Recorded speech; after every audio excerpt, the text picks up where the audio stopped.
This letter then is from the elder. He's referring to himself as an elder. He was an apostle. We don't have apostles like the 12 today because none of you have seen Jesus, literally, the resurrected Jesus. And we don't have people today with the testifying, attesting signs of an apostle. So the 12 are unique. Now, we can have teachers, of course, and preachers of all sorts. That's valid.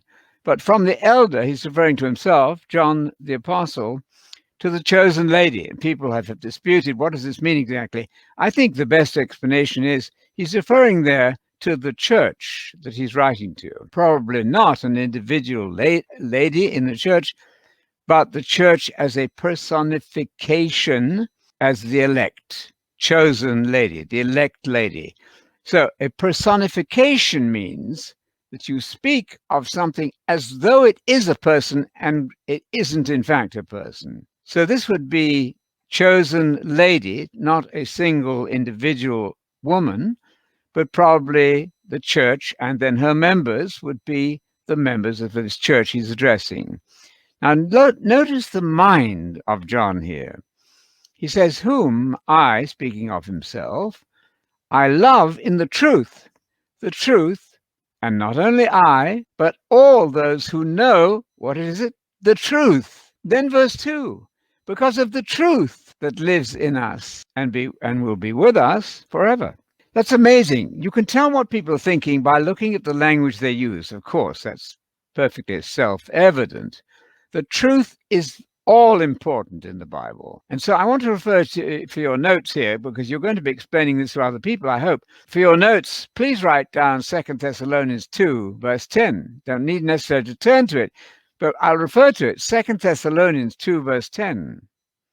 Paul said something quite dramatically interesting here. I used to use this in the days when I was teaching at Atlanta Bible College. 2 Thessalonians 2:10 says, speaking of the Antichrist in this context too, he talks about an evil teacher who comes with every unrighteous deception among those who are perishing. And I used to then say to the students, okay, here's how to perish if you want to perish. Are you interested in perishing? Obviously you're not. But to make my point, I would say, okay, here's how to perish if perishing is what you think is a good idea. They perish because these unfortunate people, did not receive, welcome, or accept a passion. I used to put the word passion there because it's in an emphatic position. Agape, the Greek word, a love, a passion. They would not accept the love of the truth, or in more emphatic terms, the love of the truth. They would not receive. Then what does it say? In order what? To be saved. My goodness. It doesn't say you should love the truth in order to be clever, in order to show off. Heaven forbid. If you want to be saved, as distinct from lost, then you'd better have a love of the truth. So you say to yourself this morning, do I have this passion for truth, that the truth, whatever it is the only thing that ultimately matters? I find that dramatically interesting as a verse to keep in mind as we approach the second John, the Epistle of John. So John is writing here with every nerve strained, if you like. Although you don't get this entirely just by reading the words, they seem rather straightforward, but don't read over what is lying beneath these appeals of John. He's trying to prevent the church, the true church as he knows it, from being taken captive by lying, deceiving people. This is a battle for truth, and the battle for truth is a life and death battle. In verse 2, then, he speaks of the truth that lives in us. The truth, whatever this is, the truth, as distinct from the lies, must be in the Christian. And that truth doesn't just come and go. It will be with us into the age, literally, into the future age, as far as the future age, into the long-term future. Then he gives a greeting, grace, which is God's kindness, God's generous forgiveness, and his kindness towards us, mercy and peace. will be with us, will accompany us in life. And that comes from God. And then he defines who God is, please note. God, the Father, God is defined as the Father, most important. He didn't say from God, Father, Son, and Holy Spirit, because he's never heard of that. That's a later development. That truth and that mercy and peace will be with us.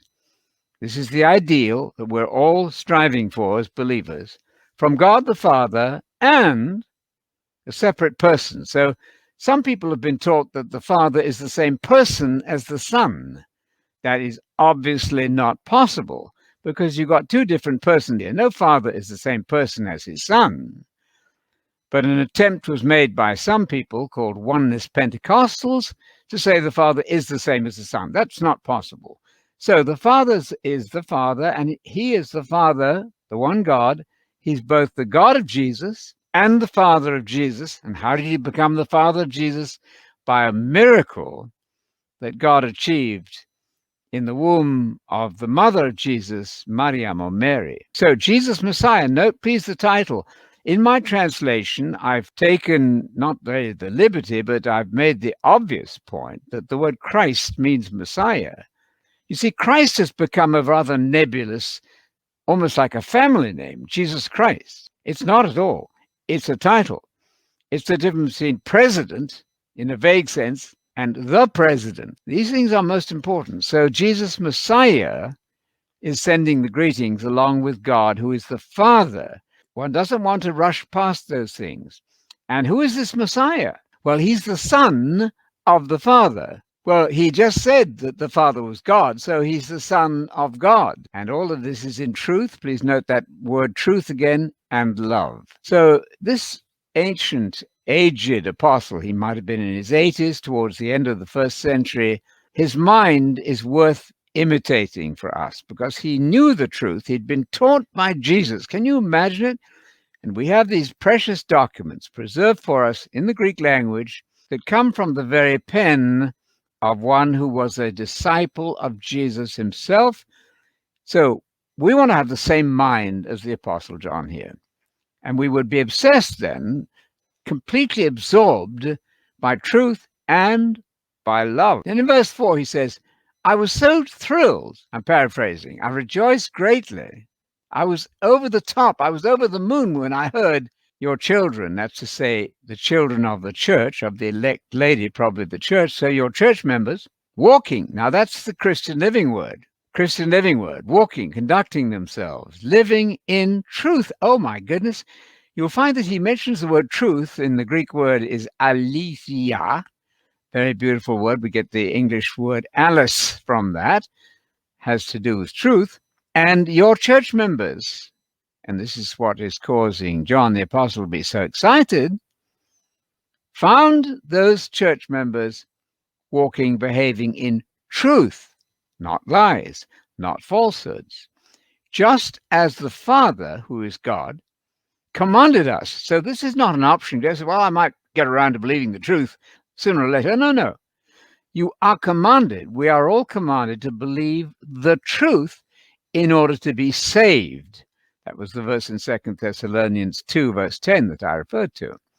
Now, dear lady, referring to the church now, affectionately, personification of the church probably, I ask you, not as if I'm writing a new command to you, this is nothing brand new that you haven't heard before, but a command that we have had from the beginning of our Christian experience, and that is that we are to love one another. All right, so it's all about truth. It's all about love. That's the mind of a disciple of Jesus, and even one, as the New Testament says, a beloved disciple, a special favorite in some sense, maybe, the one whose head rested on the chest of Jesus at the meal.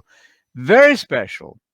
And God saw to it that all of this would be maintained for us with careful copying. And so you have it now, and you and I have this available massively in a way that our forefathers, the Pilgrims, for instance, that Michelle was talking about so interestingly, they hadn't got access to the internet.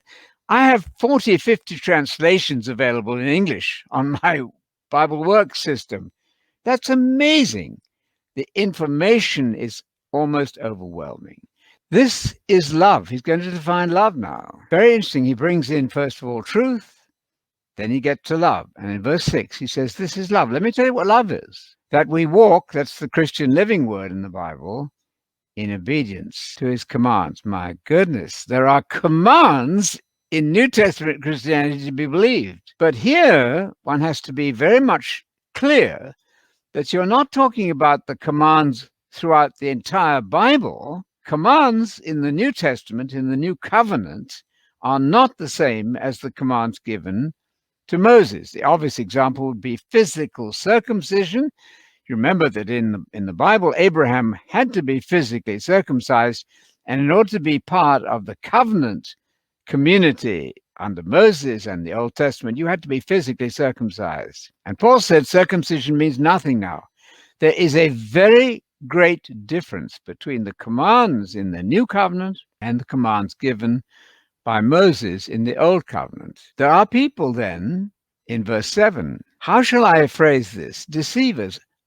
Jeremiah spoke of people as having the lying tongue of a deceiver. Many of them. Jesus said, multitudes will say, many will say to me in that future day, Lord, Lord, look what we did for you. We preached in your name. We did miracles in your name, only to be greeted with the chilling response that Jesus never recognized them. This is very challenging material. I don't like it. I don't relish doing this, but we have to be fair with the text. So many deceivers have gone out into the world. They've gone out on a mission. Go out into the world means to go on a mission. And these people are to be defined as follows. They don't accept that Jesus, Messiah, came as a fully human being. Wow.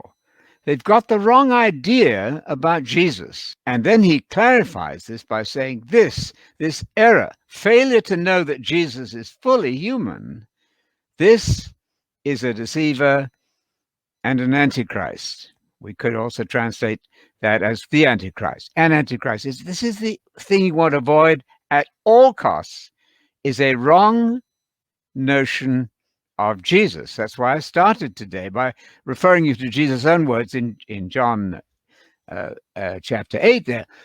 Unless you believe correctly that I, Jesus, am he, the Messiah, you're going to die in your sins. Watch out, verse 8, so that you do not lose what we, the apostles, have worked for.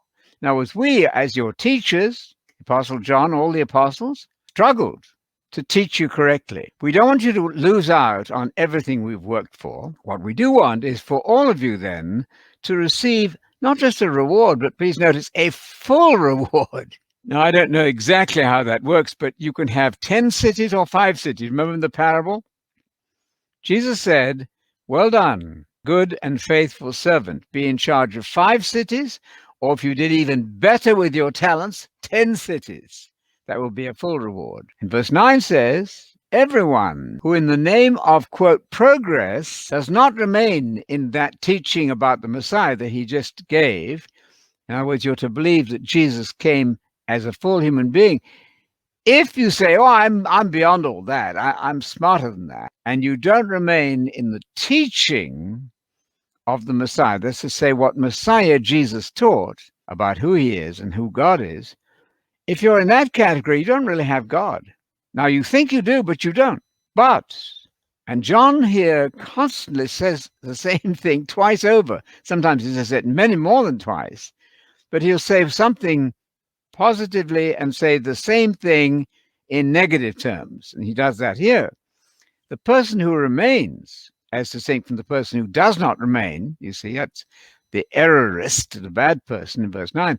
The person who remains, in the second half of verse 9 here, in Jesus' teaching, has a grasp of the Father and the Son. Now he says, repeats the idea in verse 10, if anyone comes to you and does not bring that teaching, what teaching? The teaching that Jesus is fully human.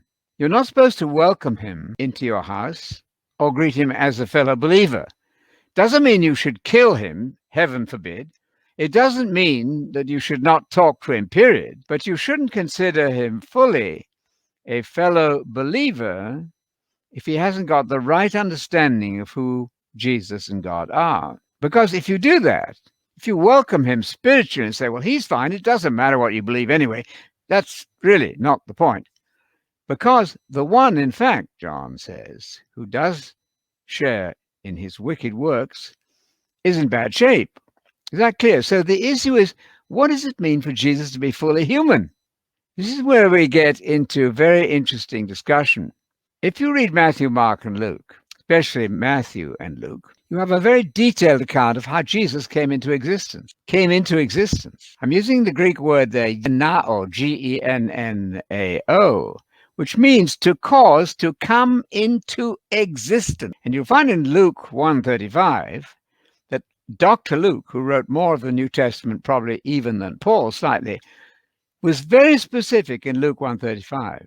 And he said there that the reason that you are to call Jesus the Son of God is precisely because of his origin in the womb of his mother, precisely because of the miracle that God achieved in the womb of Mary before she had been married fully. That's why he's the Son of God. So Luke 1:35 has to be mentioned in connection with what we're doing here.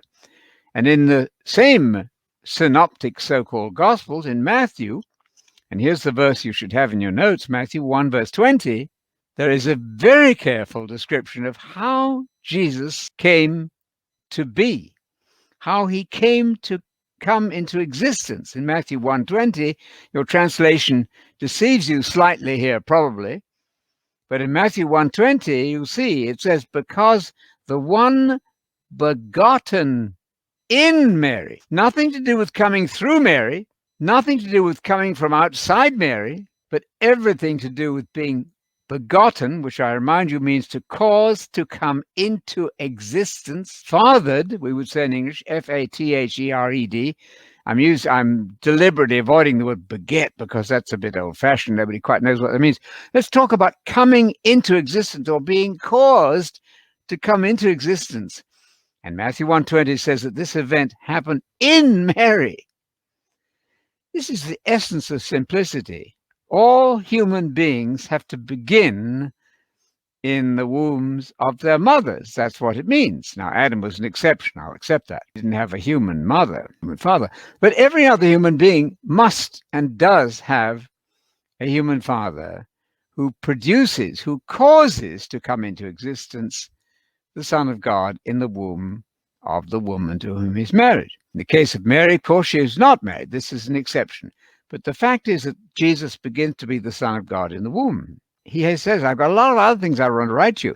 This suggests that what he's just said in those first 11 verses is so absolutely critical. He couldn't avoid saying that. What the other things are, we don't know exactly, but he had many other things to write you. But I don't want to do this, he says, in a very practical way, with paper and ink. And they made ink, I learned this morning, by using soot sometimes and some sort of gummy element to make it a little thicker. I don't want to write this with paper, on paper, and using ink. But I'm hoping to come and talk to you face to face so that our joy, so you've got love then, and truth, and joy, and commandments, obedience. There's no salvation without obedience. There's no obedience without salvation. Let me give you the verses on that for your subsequent teaching, that I hope you'll do with your friends. The obedience of faith is Hebrews 5:9. So I'm throwing in verses which are absolutely so basic and useful. Hebrews 5:9 speaks about the obedience of faith.